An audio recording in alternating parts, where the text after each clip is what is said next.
Aptarkime 5 elektros instaliacijos darbų etapus. Pirmas. Jei reikia parengiamas elektros projektas. Jis sudaromas pagal kliento poreikius ir objekto specifiką. Tai padeda tiksliai suplanuoti elektros tinklo vietas ir užtikrinti, kad instaliacija atitiks visus saugumo reikalavimus. Antras. Kabelių ir laidų tiesimas pagal planą, laikantis techninių reikalavimų. Beje, svarbu užtikrinti tinkamą jų apsaugą nuo pažeidimų.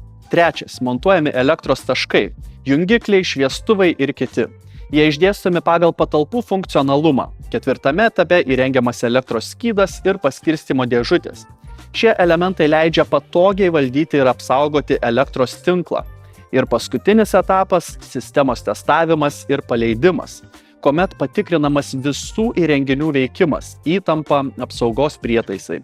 Darbai laikomi baigtais tik sėkmingai ištestavus sistemą.